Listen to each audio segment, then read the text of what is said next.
got this. We're almost done. Wait, what am I supposed to? Okay, yeah, I can elaborate on that. Let me do that again. All right.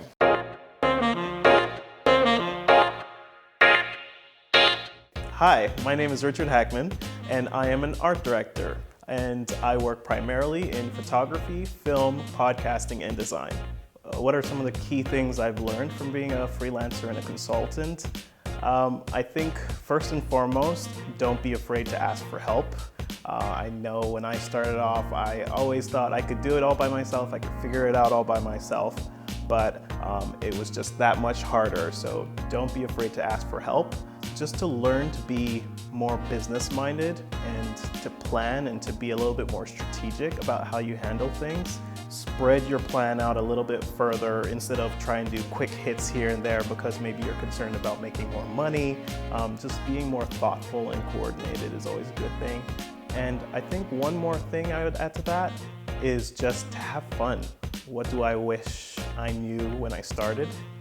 To brag about myself, that I needed to put myself out there and I needed to let people know what I was capable of, what my talents and skills were, and I wasn't doing that enough. And I kind of just expected that people would start asking me for business because of who I was, but they didn't know who I was, so I needed to brag about myself.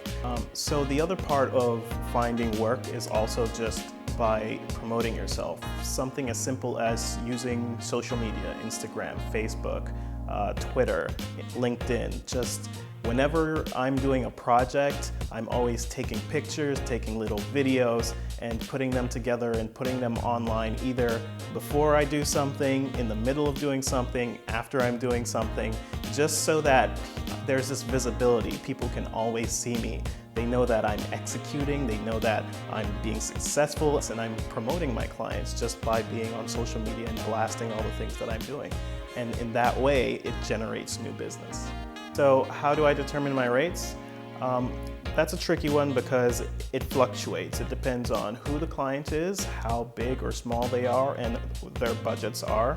And also just in terms of what the project is. When you work in creative and when you work in media, you're either working on a photography project, a video project, a design project.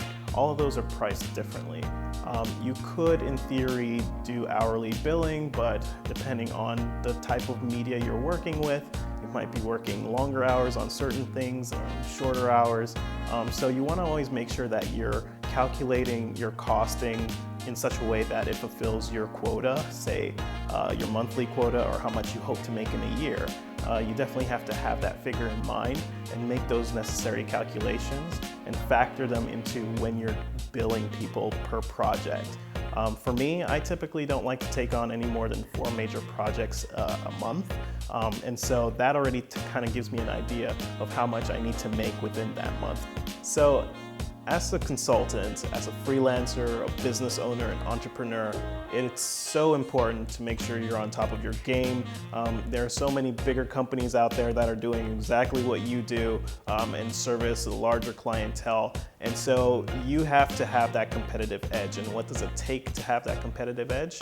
It takes knowing everything possible about the work that you do, making sure that you are the best at what you do, and staying on top of all the trends. As a creative, going online and looking at different resources and different platforms where other creatives live and the kind of work they're doing is enough to kind of inform you as to where the industry is going and the things that you might want to do in order to switch gears and to evolve and to adapt.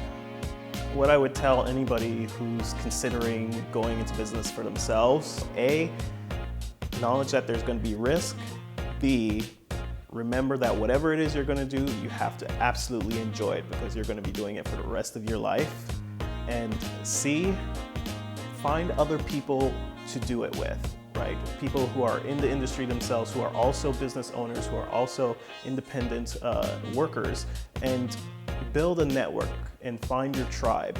And together you kind of inspire each other, you motivate each other, and that's what makes it all worth it in the end and will keep you motivated to keep doing what you're doing.